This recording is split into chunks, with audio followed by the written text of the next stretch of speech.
We completed in our last session up to verse 31.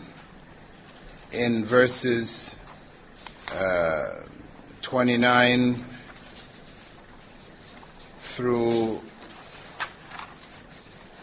30 and 31, we had the descriptions of the hellfire and descriptions of paradise in terms of what people who ended up there would face, or what blessings they would receive. Then following the descriptions of paradise, and we talked about how this is the normal pattern in the Quran, wherein wherever Allah describes scenes from paradise or the hellfire, He will describe the other side of things, describe also scenes from paradise. In fact, some scholars who took the time out to count all of the references to paradise and to hell found that the numbers of times paradise was mentioned was exactly equal to the number of times that hell was mentioned. And there are other similar references, the heavens and the earth, and a variety of others where they've come out to be exactly the same. Allah refers to the verses of the Quran as mathani, which indicate repetition, and so from that also this can be deduced that this was possibly part of the reference. Anyway, in verse 32 through 34, we look at that group first, 32 to 34. Allah says there, وَاضْرِبْ لَهُمْ مَثَلًا رَجُلَيْنِ جَعَلْنَا لِأَحَدِهِمَا جَنَّتَيْنِ مِنْ أَعْنَابٍ وَحَفَفْنَاهُمَا بِنَخْلٍ وَجَعَلْنَا بَيْنَهُمَا زَرْعًا. Give them the parable of two men, to one of whom I gave two gardens of grapes, each surrounded by date palms and separated by cultivated fields. Each of the two gardens bore fruit without any loss, and I caused a river to gush forth between them. He had much property. Actually I've gone beyond that. كِلْتَا الْجَنَّتَيْنِ آتَتْ أُكُلَهَا وَلَمْ تَظْلِمْ مِنْهُ شَيْئًا وَفَجَّرْنَا خِلَالَهُمَا نَهْرًا. Verse 34, وَكَانَ لَهُ ثَمَرٌ فَقَالَ لِصَاحِبِهِ وَهُوَ يُحَاوِرُهُ أَنَا أَكْثَرُ مِنْكَ مَالًا وَأَعَزُّ نَفَرًا. He had much property, so he mentioned to his companion while conversing with him, I have much more wealth than you and more people. Now Allah Almighty begins this group of verses with a parable. وَاضْرِبْ لَهُمْ مَثَلًا رَجُلَيْنِ. Give them the parable of two men. It is a parable actually of the disbelievers who feel proud about worldly things and arrogantly dislike sitting with the believers. And this was mentioned earlier in verse 28. So really this is a continuation of the thought in verse 28, wherein Allah told the Prophet ﷺ to sit with those who remember Him, saying, وَاصْبِرْ نَفْسَكَ مَعَ الَّذِينَ يَدْعُونَ رَبَّهُمْ بِالْغَدَاةِ وَالْعَشِيِّ يُرِيدُونَ وَجْهَهُ. Keep yourself patiently with those who call on their Lord morning and afternoon, seeking His face.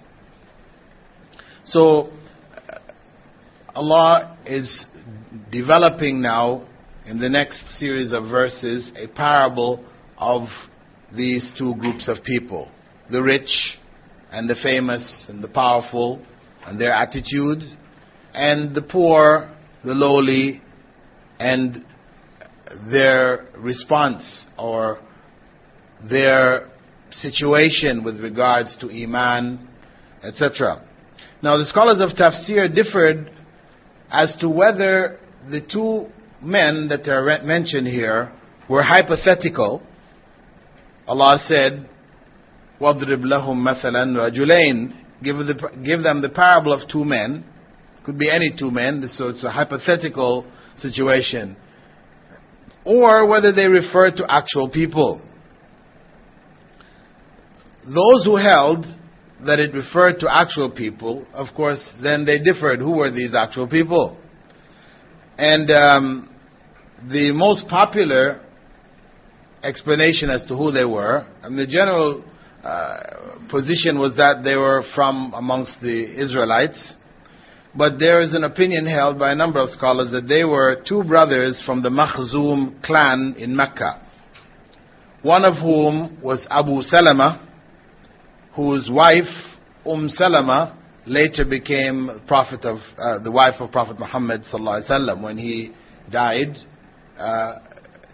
she became one of the Ummahat al-Mu'mineen. And his name was Abu Salama Abdullah ibn Abdul Asad. And the other person was in reference to a disbeliever, that is his brother, Al-Aswad ibn Abdul Asad. And they are mentioned actually in Surah As-Safat. قَالَ قَائِلٌ مِّنْهُمْ إِنِّي كَانَ لِي قَرِينٌ. Someone among them will say, indeed, I had a companion in this world. In this chapter, Allah explained their state in this life, and in the 10 verses of As-Safat, that's verses 51 to 61, He described their state in the next life. Anyway, as the story goes, Abu Salama and his brother Al-Aswad both inherited 4,000 dinars. Abu Salama donated his wealth to the cause of Allah, and then had some issues which required him to request some help from his brother. So when he turned to his brother, who hadn't accepted Islam, Abu Salama accepted Islam, his brother hadn't, then his brother boasted arrogantly to him, you are a believer, look at your state, look at my state. Right? And this is what Allah describes with him stating how he has more money and more children, etc., which we'll go into. Anyway, Allah goes on to describe these particular gardens. جَعَلْنَا لِأَحَدِهِمَا جَنَّتَيْنِ مِنْ أَعْنَابٍ. To one of them, that is the disbelieving brother, I gave 2 gardens of grapes. وَحَفَفْنَاهُمَا بِنَخْلٍ وَجَعَلْنَا بَيْنَهُمَا زَرْعًا. Each surrounded by date palms and separated by cultivated fields. كِلْتَا الْجَنَّتَيْنِ آتَتْ أُكُلَهَا وَلَمْ تَظْلِمْ مِنْهُ شَيْئًا وَفَجَّرْنَا خِلَالَهُمَا نَهْرًا. Each of the 2 gardens bore fruit without any loss, and I caused a river to gush forth between them. So what is being described here is the ideal garden. The ideal garden in that period of time. Having a vineyard in those days was a part of the ideal garden. That's where you make your alcohol from. You enjoy the grapes and you make alcohol from it. So having a vineyard, right? Then having fields of cultivation where you're raising some crops, right? Then around, making a wall around your garden, you have date palm trees which are bearing fruit, right? And you have a river flowing through, so you have natural irrigation. You don't have to worry about digging a well and, bringing water in. So it was basically the ideal garden. And not only that, he has 2 of them. And not only does he have 2 of them, and they're ideal in their form, but they bear fruit completely. Meaning every, vine of the vineyard produces fruit. Normally, any vineyard or any date palm or any cultivated field, you're going to have sections which will bear well, and other sections where the plants die or whatever, there wasn't enough, fertilizer or whatever. So you don't have like a perfect harvest. But what Allah describes here is that every single plant in there gives full products. He has perfect harvest. Okay? So he has this ideal situation. Then Allah goes on to say, describing this disbeliever, the disbelieving brother, if it is in fact Al-Aswad ibn Abdul Asad, وَكَانَ لَهُ ثَمَرٌ فَقَالَ لِصَاحِبِهِ وَهُوَ يُحَاوِرُهُ أَنَا أَكْثَرُ مِنْكَ مَالًا وَأَعَزُّ نَفَرًا. He had much property or fruit, which led him to boast to his companion that he had more wealth and followers, servants, and children, etc. Qatada, one of the students of Ibn Abbas, he mentioned this is the basic desire of the corrupt, to have a lot of wealth and a large entourage. Right? This is the standard. Because this world is the focus of the disbelievers. And since it is the focus, then the accumulation of the pleasures and the wealth of this world becomes the main pastime. People focus all of their energies there. As a result of that, when people sit down and talk, that's all they talk about. That's how we know that this is their focus. This is the main subject of conversation. How much money you're making, how much more you expect to make, how much you would like to make, why you need to switch jobs to make more. All this is constant conversation. The people are not satisfied with whatever they have. They're trying to get more of this. The house you want to build, the car you want to buy, all of this becomes the main topic of conversation. And what happens in the course of the conversation is that people boast to each other. Either obviously, or subtly. Usually it's subtle. Little kids, they boast obviously. My car is better than your car, My dad's, house is bigger than your dad's house. This kids, they don't have the subtleness of old elders, so they do it in this kind of very open way. Whereas as you get older, you do it in a little more subtle way, I just got a new watch, whatever, so and so, okay. You have an old one, I have a new one, right? I didn't actually say that, but this is what is implied here, Then you are to feel jealous, you feel you have less. So this boasting, you'll find much of the conversation is focused on boasting, And what happens, of course, is that people in this state, they are completely ignorant of really what the purpose of life is. That doesn't come into the picture in any way, shape, or form. Just as Allah said, أَلْهَاكُمُ التَّكَاثُرُ حَتَّى زُرْتُمُ الْمَقَابِرِ. This is in Surah Takathur, verses 1 and 2. The mutual rivalry of accumulating diverts you until you visit the graves. That is the state. And people, until they hit the grave, they are caught up in this accumulation of wealth, one way or another, how to get it, until they visit the grave.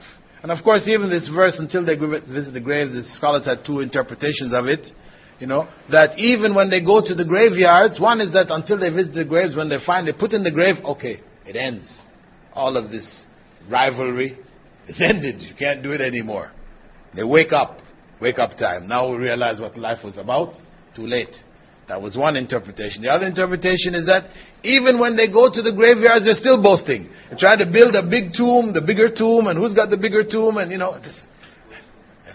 That even going to the graveyard, which should remind you of the hereafter, cause you to stop and think, what am I doing with my life? No. For them, it doesn't affect them in that way at all. They're just looking to see who can build the biggest tomb. Now, though this is the goal, and this is the focus, and this is what the media promotes, what is the reality? The reality is that the world's richest people are not the most happiest. They're not the happiest people in the world.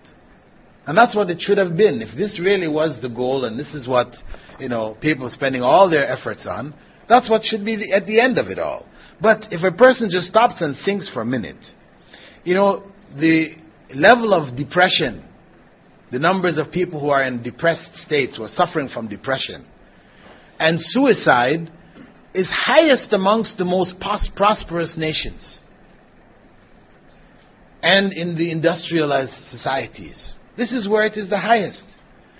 And the tabloids in all of these countries, if you ever go to America or UK, you open up the tabloids, they focus on the tragedies in the lives of the rich and the famous. You know, the rich and the famous always having some problem. It's not Princess Diana, it's Prince Charles, it's somebody else's prince and that prince, and all of them, in spite of all of the wealth, they're having all of these problems. So this should cause a person to stop and reflect for a minute. Is this really worth it? But unfortunately, because they're so engrossed in this competition over the things of this life, they become deaf and blind to the truth. They can't see it. So when it comes to them, instead of listening to the message, reflecting, the person who brings the message, they're looking at that person. Oh, look, he's a poor person. Who is he, really? Who is he to speak? It's easy for you to say this life is not important because you're poor. Right? Now, if you're rich like me, then maybe you'd be singing another tune. This is the type of thing that you'll hear. And this was the response which came to the messengers in general. As Allah said in Surah Saba, for example, verses 34 and 35, وَمَا أَرْسَلْنَا فِي قَرْيَةٍ مِّن نَذِيرٍ إِلَّا قَالَ مُتْرَفُوهَا إِنَّا بِمَا أُرْسِلْتُمْ بِهِ كَافِرُونَ وَقَالُوا نَحْنُ أَكْثَرُ أَمْوَالًا وَأَوْلَادًا وَمَا نَحْنُ بِمُعَذِّبِينَ. Whenever I sent a warner to a town, the wealthy among them would say, we don't believe in what you have been sent with. And they would also say, we have more wealth and children than you, and we're not going to be punished. This is the attitude. Instead of listening to the message, they're looking at the status of the messenger, because everything is judged according to status. Who is doing well, who has position, who is, from this family or that family. So everything is about status. However, of course, the reality is that true wealth cannot be found in the material possessions of this passing world. It can only be found really in the spiritual world of faith. As the Prophet ﷺ was reported by Abu Hurairah to have said, لَيْسَ الْغِنَى عَنْ كَثْرَةِ الْعَرَضِ وَلَكِنَّ الْغِنَى غِنَى النَّفْسِ. Wealth is not measured in property, but in contentment. Wealth is not according to how many bits and pieces of property of this world you have accumulated, but it is the wealth of the soul. And that is contentment. With the soul, with a little of the things of this world, it finds contentment. It is at peace. Allah goes on in verses 35 and 36. وَدَخَلَ جَنَّتَهُ وَهُوَ ظَالِمٌ لِنَفْسِهِ قال ما أظن أن تبيد هذه أبدا وما أظن الساعة قائمة ولئن رددت إلى ربي لأجدن خيرا منها منقلبا. And he went into his garden. He takes his brother into the garden with him, unjust to himself, saying, I don't think that this will ever perish, and I don't think that the hour will ever come. And if indeed I am brought back to my Lord, I will surely find better than this when I return. وَدَخَلَ جَنَّتَهُ وَهُوَ ظَالِمٌ لِنَفْسِهِ. The Almighty mentioned in this noble verse about the disbeliever in the parable representing the leaders of the Meccan pagans, proud of their wealth and status over the poor and the weak Muslim converts. He entered his garden while being unjust to himself. The expression self-oppression, doing wrong to self, ظَالِمٌ لِنَفْسِ, this is used by Allah subhanahu wa ta'ala in a number of different places in the Quran. And it's basically used to describe those who disobey the divine commands. he is oppressing himself. For example, Allah divided people into 3 groups relative to their response to the Quran, saying, ثُمَّ أَوْرَثْنَا الْكِتَابَ الَّذِينَ اصْطَفَيْنَا مِنْ عِبَادِنَا فَمِنْهُمْ ظَالِمٌ لِنَفْسِهِ وَمِنْهُمْ مُقْتَصِدٌ وَمِنْهُمْ سَابِقٌ بِالْخَيْرَاتِ بِإِذْنِ اللَّهِ. Then I caused those whom I chose from among my servants to inherit the book. Some of them wrong themselves, some follow a middle course, and some are foremost in good deeds by Allah's leave. That's Surah Fatir, verse 32. And the Almighty instructed men to let their wives go fairly and properly if divorce becomes necessary. Then He said in Surah Al-Baqarah, verse 231, وَلَا تُمْسِكُوهُنَّ ضِرَارًا لِتَعْتَدُوا وَمَنْ يَفْعَلْ ذَلِكَ فَقَدْ ظَلَمَ نَفْسَهُ. But do not take them back to hurt them, for whoever does that has wronged himself. If he takes the woman back just so she can't remarry, he's angry with her, he divorces her, but instead of allowing the divorce to go through and so she can remarry to somebody else, he takes her back. He says, I take you back. But he has no intention really to take her back as a wife. So he just leaves her hanging. She is married to him. She can't marry anybody else unless he divorces her. So he does it to harm her. So in effect it does harm her, but Allah refers to him as harming himself. Because ultimately the consequence of it will be greater on himself. Allah forbade the expulsion of wives from their homes during the waiting period of their divorce, during the iddah, and said, وَمَنْ يَتَعَدَّ حُدُودَ اللَّهِ فَقَدْ ظَلَمَ نَفْسَهُ. And whoever transgresses the limit set by Allah has indeed wronged himself. So Allah refers to self-oppression, refers to disobedience to Himself as self-oppression, because that is the greatest harm which results from disobedience. Though disobedience may harm people in this life, the harm to the individual who does it in the next life is far greater, or it may even be in this life greater. Therefore, one who does sin ultimately harms himself more than he harms others. His harms to others may be just a test, for which they are patient and they are rewarded. Purifies them of sin. Right? This is the way of the believer. When a difficulty befalls him or her, they are patient and it purifies them of sin. And it raises their level of faith. Or it may be a reminder that harm that he does to somebody else may be a reminder that harm which afflicts them reminds them to get back on the path. They're off the path, harm has come to them. You know, why? Because of their own errors, the errors in their own ways. And the Prophet ﷺ, in a hadith narrated by Salama, had said, الذي يشرب في إناء الفضة إنما يجرجر في بطنه نار جهنم. Salama reported the Prophet ﷺ had said, fire from hell gurgles in the stomach of whoever drinks from a silver vessel. This is recorded in Sahih Muslim, right? As well as there are other and Sahih Bukhari, both carry this narration. And there are other narrations which mention gold also. Whoever drinks from gold or silver vessels, what they drink ultimately is fire which will gurgle around in their stomachs on the Day of Judgment. So this is the harm. This is the greater harm. They've done a sin by drinking or eating from gold or silver vessels, and this is prohibited.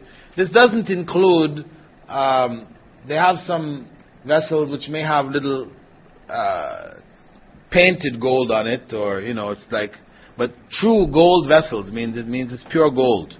These are the vessels which are forbidden. So the consequence of disobeying Allah is fire on the Day of Judgment. So this means something haram. This consequence is very severe. So the harm that individual does when he drinks from these vessels is greater to himself than to the society that he harms by making vessels out of gold and using them for his utensils. instead of keeping them in circulation. Because gold and silver is the basis of your economy. When you take it out of circulation and turn it into vessels that you eat and drink from, then you are depriving the society of the benefit from that basis for currency. The phrase his garden is used instead of his two gardens because it was not possible for him to enter both gardens simultaneously. It's an important point, right? Because again, those people are looking to find contradictions in the Quran, right? They say, well, Allah said He gave him two gardens. Then it said he entered the garden, implying that there's only one garden. So is there two gardens or is there one garden?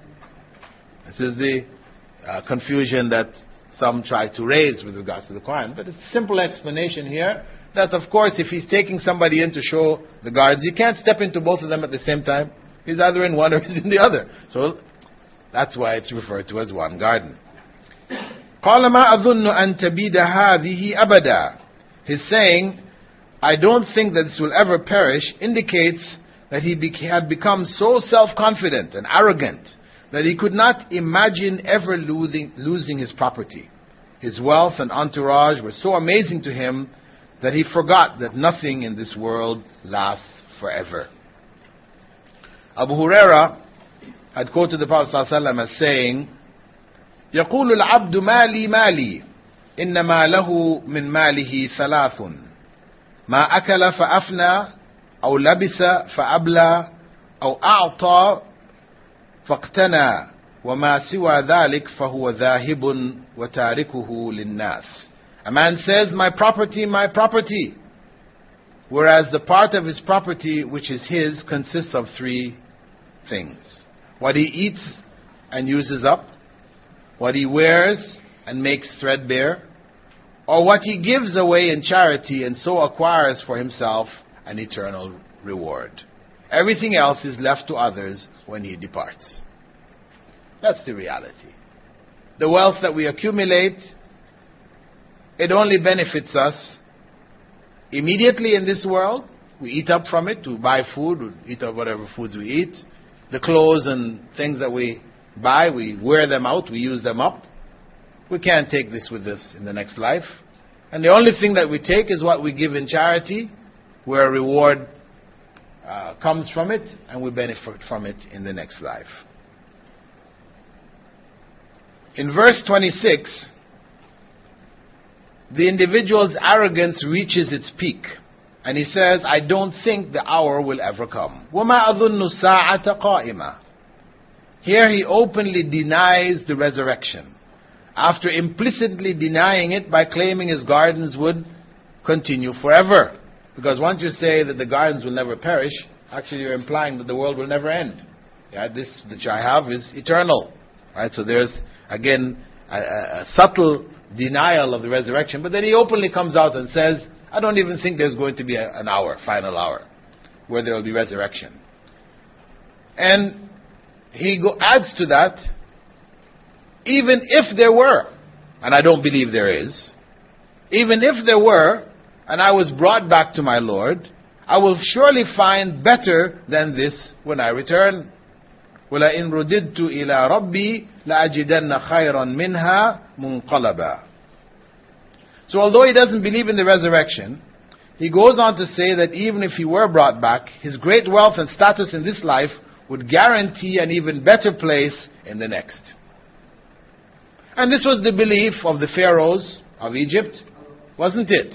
Pharaohs of Egypt, they believed that their wealth they would enjoy in the next life too. So they buried themselves with all these gold tombs and everything, and they even had their dogs and their cats mummified to be with them in the next life so they could enjoy them. And they even they slaughtered hundreds of their slaves, and buried them along with them, so that when they came back in the next life they could continue to enjoy, having slaves looking after them hand and foot. This is the delusion which comes from people where they reach that state thinking that this life is all that there is, and that they will live somehow forever. Either in this life or the next life, they will continue to benefit. And of course, this is a false analogy. Simply because one has good in this life, it doesn't necessarily mean that you're going to have good in the next life. There's no guarantee. And in fact, Allah in a number of places mentions that He gives the disbelievers good in this life only to set them up, so that they will be so deluded with the good that is coming to them, He will catch them at the time of death with no chance of repentance, and they will suffer in the next life. Allah said in Fussilat, if I give him a taste of my mercy after some adversity has afflicted him, he is sure to say, this is mine due to my merit. I don't think that the hour will take place, and even if I am brought back to my Lord, surely I will have the best with him. This is a delusion, and it is a reflection of the ignorance of the disbelievers and the degree to which the material world has deceived them. Human beings, this human being in particular, was blessed with all of these wonderful things in life. But instead of being thankful, he became proud and arrogant. And this is the nature of disbelievers in general. Pride is strongly opposed in Islam, as it led to disbelief in the case of Iblis. This is our original sin, pride. It led to disbelief in the case of Iblis. And because it has that effect continually, Islam has prohibited it. Prophet Muhammad ﷺ prohibited it in all of its forms, all of its negative forms. Abdullah ibn Mas'ud reported that the Prophet ﷺ had said, لا يدخل الجنة من كان في قلبه مثقال ذرة من كبر. Anyone who has an atom's weight of pride in his heart will not enter paradise. A person asked, but one does like to wear good clothes and good shoes. You know, this is the nature of people. We like to wear good, nice garments, etc. And when you wear it, of course, you feel good about it. So there's a sense of pride there, right? But the Prophet ﷺ clarified that this is not included. He said, إِنَّ اللَّهَ جَمِيلٌ يُحِبُّ الْجَمَالِ. Allah is beautiful and He loves beauty. الْكِبَرُ بَطَرُ الْحَقِّ وَغَمْتُ النَّاسِ. That true pride is that which leads to the rejection of truth, and it leads the individual to look down on others. So there's no harm in feeling good about what you have, but if it means that you now look down on others, this is where the pride comes in. To have good clothes or to have good things, there's no harm in it. It's our nature to want to get what is good, right? But of course, if to get what is good requires us to be involved in sin, you know, the money we have is enough to buy a used car. You could get a good used car, but that's not good enough, right? You want to buy a nice new car. But to get that nice new car, you now have to take out a loan, the bank loan, to get the nice new car, so that you can feel nice when you drive around in your nice new car. Well, here's the danger. Pride leading us into sin, you know. So, we stay within our means. No harm to have something nice looking, etc. But we try to stay within our means without going into areas which involve disobeying Allah subhanahu wa ta'ala. Furthermore, pride is an attribute of Allah. It's forbidden for us, but it is one of Allah's attributes. No one deserves to be proud but Him.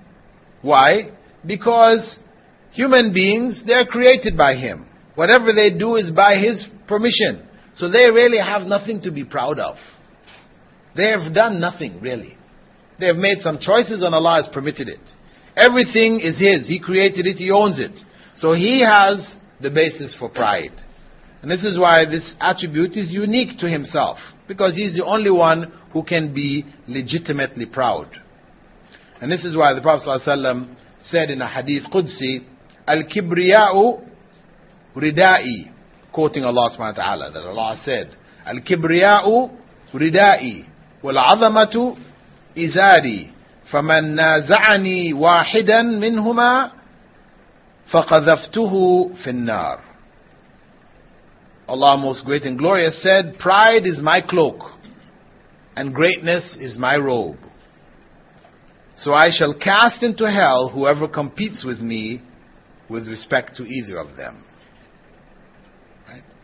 Allah is the only one who can legitimately be proud and legitimately claim greatness. Everything else, for every other human being, whatever we consider of greatness, is by Allah's permission. It's either Allah gave you a skill or a means or intelligence or whatever that He didn't give others, which allowed you to become quote-unquote great. So really it is not your own doing, but it is Allah's gifts. So you really have no basis to feel great. Or feeling proud, which is the other side of feeling great, is also the right only of Allah subhanahu wa ta'ala. In verse 37, the response of the rich disbeliever's companion begins. قال له صاحبه وهو يحاوره أكفرت بالذي خلقك من تراب ثم من نطفة ثم سواك رجلا. His companion asked him during his discussion, do you disbelieve in Him who created you out of dust, then out of an oily drop, then fashioned you into a man? So in this verse, we see the response of that believing poor companion. Either it is the brother, it is Abu Salama, or representative of the believing lowly believers, responding to the rich and arrogant disbelievers. If we note what was the basis of the arrogance of the disbeliever began with boasts about his great wealth and entourage. But his companion didn't respond to these first. He does, eventually. But he doesn't start there, right? Because this is secondary in comparison to his claim that his garden will be eternal. That's a far greater problem here. Boasting about having wealth, this is a problem. People shouldn't boast. But to claim that wealth that you have will be eternal, you have a big problem here. And then furthermore, to deny the resurrection, that is even a greater problem. That is now entering into denying Allah subhanahu wa ta'ala Himself. So the poor companion, he begins with the biggest problem, the deviation of the disbeliever with regards to the day of resurrection itself. So he begins with basic Quranic logic, which focuses on the human scale. Reflect on it as a human being. Everyone recognizes that recreation is easier than creation. Reassembly easier than first assembly. Reinvention easier than invention. Always. This is something nobody denies. Everybody can see that. So, if we look in Surah Rum, verse 27, Allah says there, وَهُوَ الَّذِي يَبْدَأُ الْخَلْقَ ثُمَّ يُعِيدُهُ وَهُوَ أَهْوَنُ عَلَيْهِ وَلَهُ الْمَثَلُ الْأَعْلَى فِي السَّمَاوَاتِ وَالْأَرْضِ وَهُوَ الْعَزِيزُ الْحَكِيمُ. And He it is who originates the creation. Then He will repeat it. And this is easier for Him. The supreme comparison in the heavens and the earth belongs to Him. And He is the Almighty, the All-Wise. He is the one who originates creation and will repeat it. And that is easier for Him. Though nothing relative to Allah is really easier. It is relative to us as human beings. If we look at it, look at Allah relative to that, it would be easier for Him to do so. But of course for Allah it is all the same. Whether He creates or recreates, it's all the same. None is easier for Him because nothing is difficult for Him. He only has to say be and it is. But from our own scale, to make the idea of resurrection closer, something that we can more readily accept, is to think of it from that perspective of recreation. So the poor companion, he rebukes the rich companion, pointing out the seriousness of his rejection of his Lord who created him. And he says,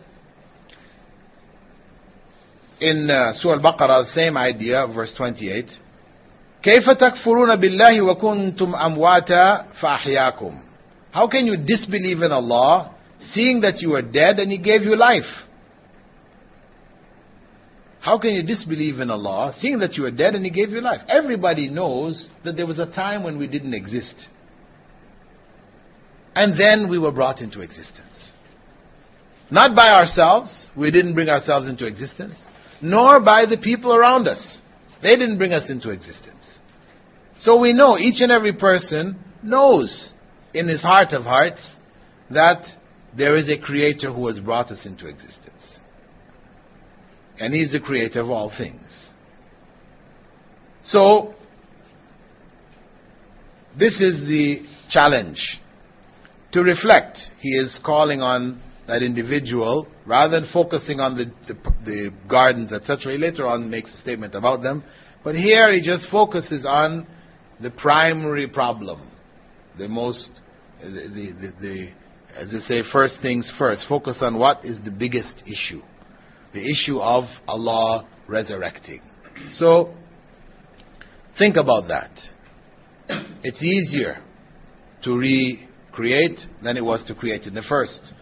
And then, He goes on to not only say, are you disbelieving the one, or become a disbeliever regarding the one who created you, but He goes on to say, بِالَّذِي خَلَقَكَ مِن تُرَابٍ.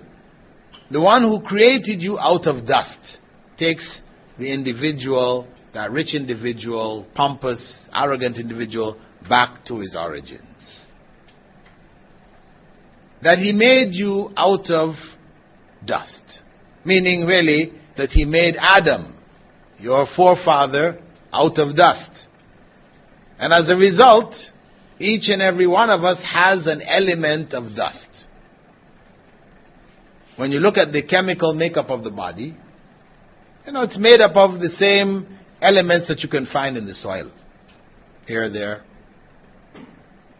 And moist soil. So the water element is there, because the greater portion of our bodies is made up of water. The rest of it are a few chemicals. Composition of dirt. We're still there. Though Adam was created out of dirt, of course, it doesn't mean that he was dirt any more than we are dirt. He was created from that origin, but then Allah turned him into something else, a human being from that state. But that is the beginning. That is the origin of all human beings. Dust or dirt. ثُمَّ مِن نُطْفَةٍ. Then out of an oily drop. Means that after the creation of Adam from dust, and the creation of Eve from Adam's rib, and making her his wife, the way of creating humans was by sexual reproduction, or procreation, we refer to it as. Following the stage of dust comes the stage of the oily drop, the nutfa. Then the clinging stage, the alaqa, and so on and so forth through the various stages which you can find described in a number of places in the Quran. But the nutfa, the oily drop. In there are some narrations found in Ibn Majah and Musnad of Ahmad, where the Prophet ﷺ spat in his hand and then pointed his finger in it and said, this is what you were created from. This which you look at something nasty and, spit, whatever, it is from this that you were created. So you should honor the Creator. You should not look at yourself as being so great, so pompous, so proud. That's what you're created from. And this is what that individual is taking him back to.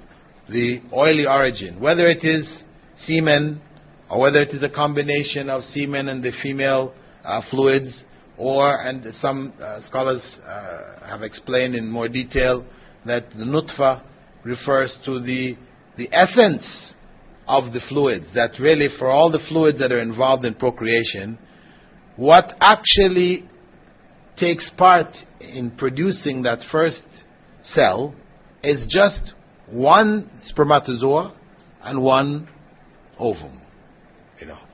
One, which is such a small element of all of those fluids. just the quintessence of it. And this term nutfa also refers to the last drop in the bucket. Right?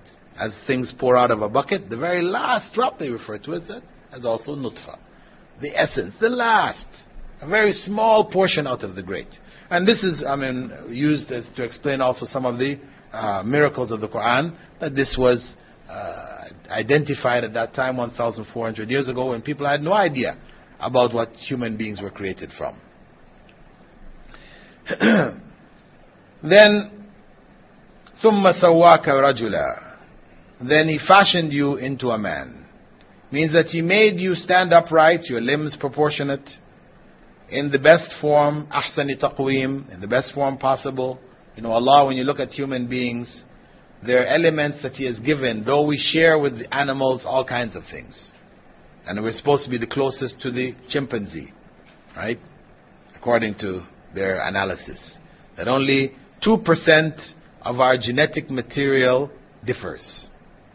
Right? The other 98% we share. But in that 2%, we have human beings and you have chimpanzees. And what's amazing, actually, is that these same scientists point out now that the difference between men and women is 1.5%. It's 1.5%. Meaning that the difference between men and women is almost as great as the difference between human beings and chimpanzees. And this is something for the women, these feminists who try, we are men. We're just the same as the men. These are the signs Allah has left. There is a significant difference between males and females. And of course, this relates back to all of the various appropriate laws which Allah has assigned for males and females, which differ, and which today, unfortunately, many feminists are touting and challenging. And we have Dr. Amina Wadood leading Salatul Jum'ah, in a church in New York, etc., etc. The point is that Allah gave us certain special characteristics. Even the way we stand, ahsani taqweem, let's talk about the way we stand. Of all of the animals that are out there, you look at the chimpanzee, everybody else's back is curved. Either it is set in such a way, like for the animals, they walk, the back is this way and the head is facing down on the ground, they can kind of look up. We're the only one who actually stands up straight. Even the penguin, because some people say, what about the penguin? He seems to walk around standing up pretty straight looking. But actually he is a bird. Penguin belongs to the bird family. And when you look at his actual spine, it's curved.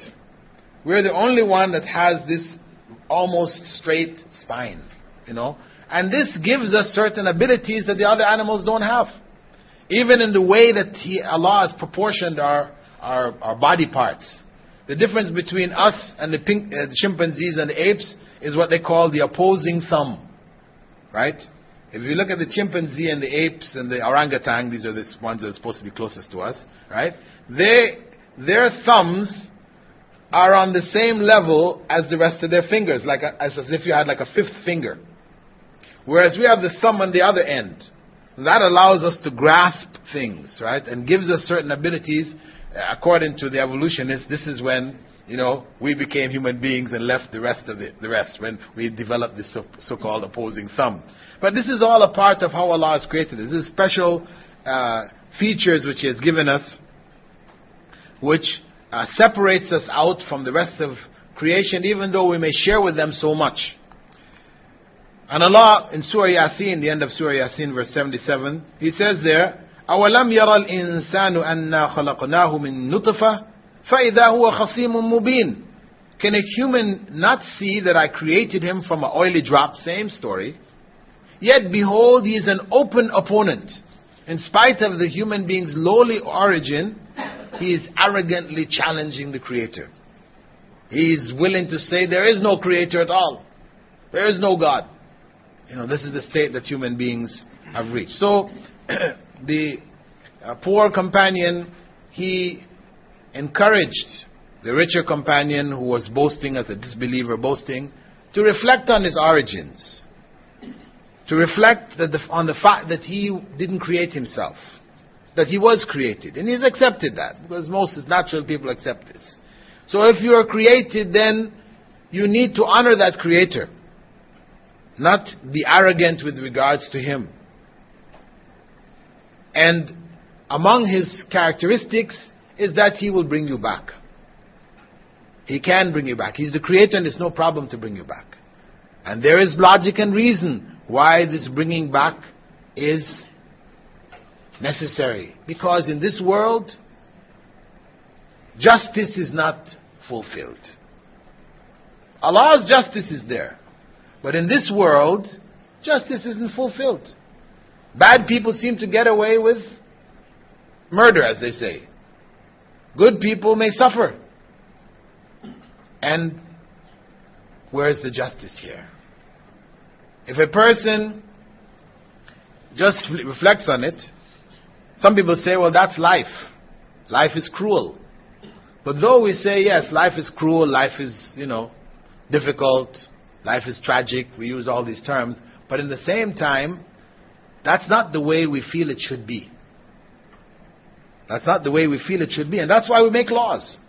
Because if we were just to say, okay, life is cruel, just go for it. Every man for himself, right? Then it's the law of the jungle. Then it's the law of the jungle. The strongest survive, right? Survival of the fittest.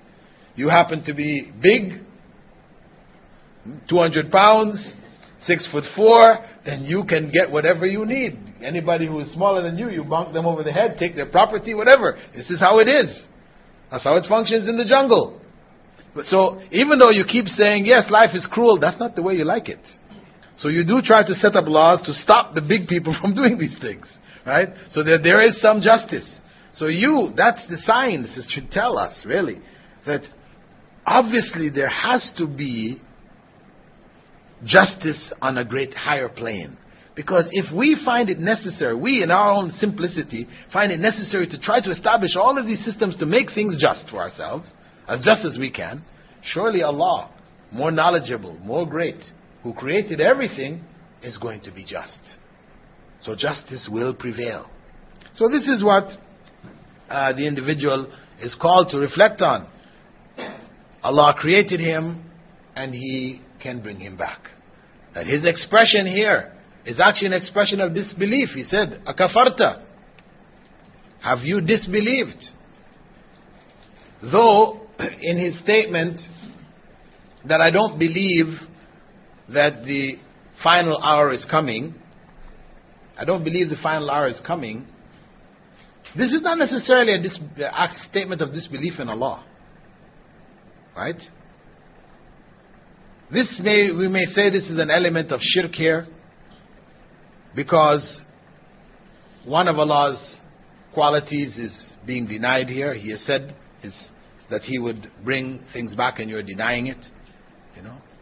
But it's not actually denial of Allah Himself directly. But in the end, really all of these things are interrelated. So the individual says to him, have you disbelieved in the Creator? Because if He said that He's going to bring you back, and you say, no, I'm not coming back, then really in the end you have disbelieved in Him. Because had you believed in Him, you would have accepted it. So this is why, actually, some scholars took the position that shirk, every form of shirk is disbelief, and every form of disbelief is shirk. They're equivalent. There's shirk in it, one way or another. Other scholars held otherwise, that there's general states of disbelief, and specific under it are some states which involve shirk, others may not. Anyway, that's as far as we're going to be going. We'll continue the arguments of the poor companion in our next session, inshallah. Are there any questions you would like to raise concerning verses 32 through 37? We're covering a lot more verses now, because these are shorter, and the story is told over a few of these short verses. Before we were going virtually one verse at a time, because the information was much more deep, in greater depth. Here Allah is expressing this story very briefly. So do you have any questions? Surah Noon also mentioned about a garden in the first. Is there any correlation with this? Well, according to the Mufassirin, they don't link it to Surah Noon. They link it to Surah Safat. The Surah Safat, there are some narrations to indicate that it was about this Abu Salama and his brother Al-Aswad. You mentioned about the prohibition of gold and silver to metals. Is it specifically for the metals, or it relates to any expensive property which in today's world can be used as being a symbol of arrogance, like crystal castles or very expensive? Okay, our brother's question is whether we take gold and silver as being what is specifically prohibited, or do we take the principle of gold and silver being the symbols of wealth and position, and etc. So where we have other types of cutlery and crockery which may be from special forms of glass, or maybe I don't know if people drink out of aluminum, not aluminum, but crystals, crystal glasses, or you have some other metals which are platinum. So that's what I meant, platinum. I mean, I don't know if anybody drinking from platinum cups, but I'm just saying that. I mean, do we take the principle, or do we take what was specifically prohibited by the Prophet Muhammad? Well, the general position held by the majority of the scholars is that it's what is specific. Prophet Muhammad, he specifically prohibited these things. If it was a general principle, then he would have said something to give us its generality. And the role of gold and silver in terms of currency is very clear. No, it's still there. I mean, though they're circulating now bits and pieces of paper with promissory notes, right? But at the bottom of it all, there's still the gold standard is there. Gold and silver still remains, So, the Prophet ﷺ prohibited that in specifics, and this is specifically for men, because of the consequences in terms of taking it out of circulation, and also the jealousy which can come out of people seeing others utilizing this valuable metal, just to ornament themselves. Okay, go ahead. Question. The means, you another mentioned point, means one should spend and live within its means. Now, it isn't a very big. A person who can go and buy, he has the means to buy a Mercedes, a car if needed, but at the same time a person can buy a Corolla. Now the one who can buy a Mercedes can still live in a Corolla, it's extend 4 wheels, he can go to work and drive in that. Where do you draw a limit for that? And doesn't it drive you into arrogance if you go living within your means, somebody having much more wealth, those skills you need to spend within that? How do we determine what level shall be? Your brother's question concerning, when we say live within your means, it means that you don't try to live beyond your means.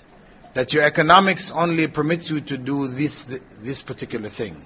To rent a home instead of buying one. To buy a used car instead of buying a new car. This is what your means allows you. So to live within your means don't go and try to buy a home, which now involves you getting involved in haram.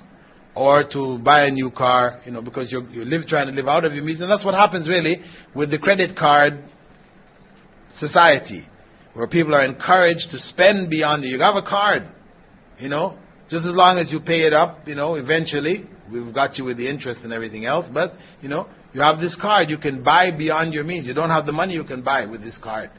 So, you find many, many people today living beyond their means. Even here, actually, in this country.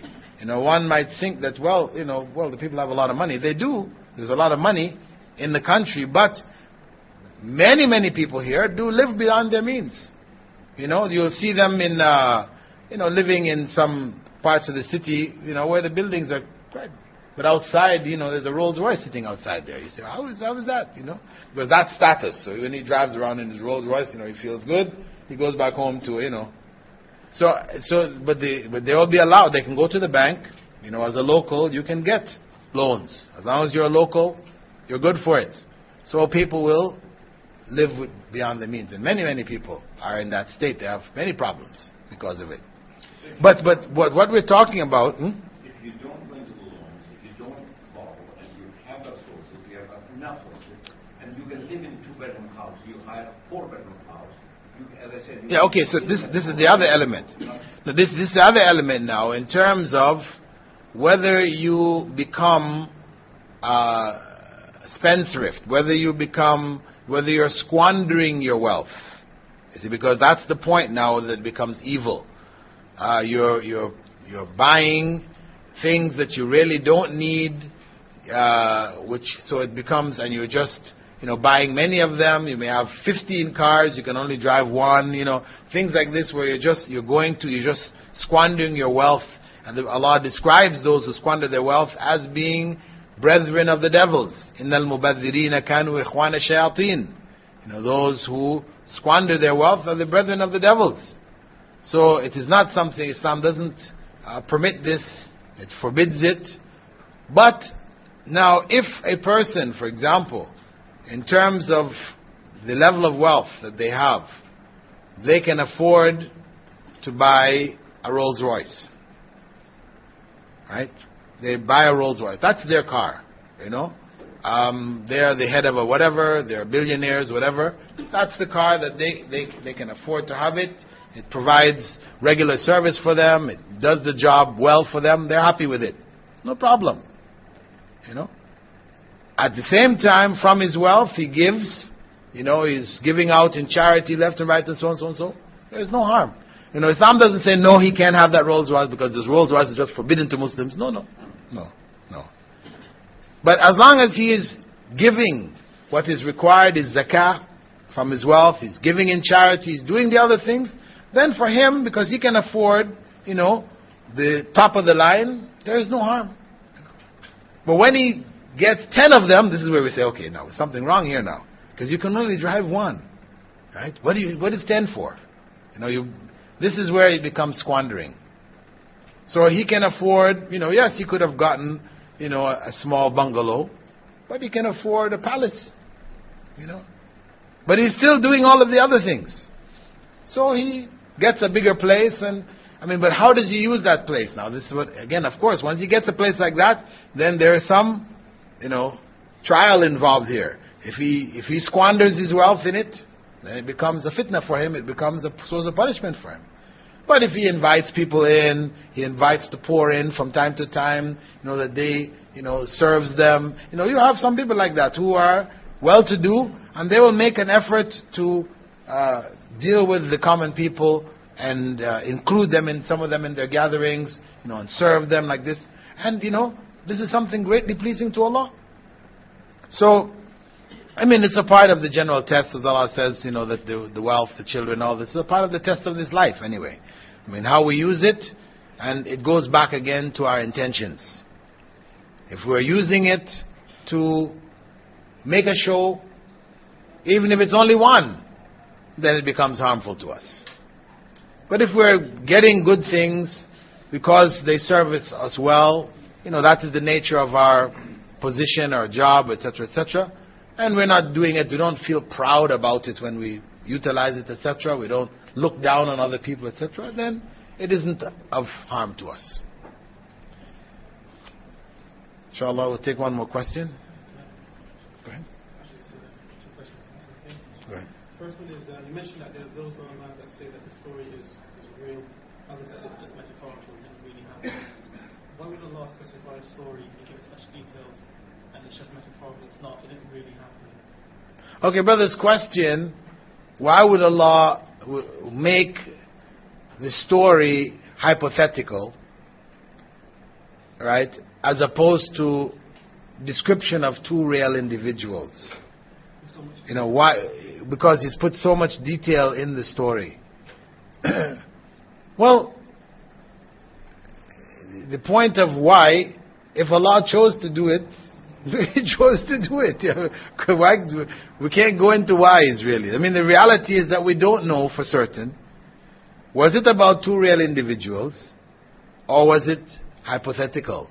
If it's hypothetical, what we know is that Allah's, whatever stories Allah makes in the Quran, He says, qasasul haqq, this is truth. You know? So there's truth here. But the truth can be relating to the principles involved, and not necessarily the individuals involved. Right? And it doesn't become an untruth, because He's not claiming that it is somebody who it isn't. And He's saying, look at the example of this. So He's put it in that kind of a category. So it is quite legitimate that if Allah chose to make it hypothetical, that it could be. And for it to be specific, actually those who took the position as specific, you see, they opened another door, of issues. Which ones, who is it actually referring to? And so actually when you go back to Mufassirun, you see a whole list of them. And really, nobody can establish, though the majority may favor the story of Abu Salama, really there's no clear evidence to insist that that's really who it is referring to. Because from the story of the Salama and Aswad, we actually find in the story that Al-Aswad's gardens actually were destroyed as is described in the Quran. Like we actually see that in the history of Al-Aswad. His gardens were destroyed. Well, okay, brother's question is, the rest of the story as it describes what happened to the other individual, his gardens, etc. Do we know that of the story of Al-Aswad? That I don't have any evidence for, so I cannot speak on. But what I would say though is that had it been a perfect match, then they would have had a very strong case. And what I see of the Mufassirin talking about it is not that strong a case, really. I mean, there are similarities, but it's not a case all the way down the line. Inshallah. So we'll stop here. Inshallah. Subhanakallahumma wa bihamdika. Nashhadu an la ilaha illa ant. Nastaghfiruka wa natubu ilayk. We do have some CDs, which are da'wah CDs, here, which we encourage you to copy yourselves and distribute. One CD, it's called How Priests and Preachers Entered Islam. This is with Yusuf Estes, a Texan preacher, televangelist type, who converted to Islam. And at the time of his conversion, a Catholic priest converted along with him. And he has brought the story here. This is quite good. We also have another CD. These are actually VCDs. Means you can play it on a video machine. That is a CD machine. Does Islam equal terrorism? This is also Yusuf Estes speaking.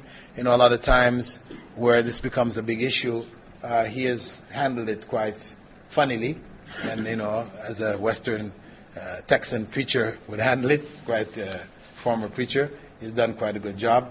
There's also the In Search of Inner Peace in the VCD format, available. It presents Islam at the end of the story, starting with human beings' search for inner peace. So we have copies of them available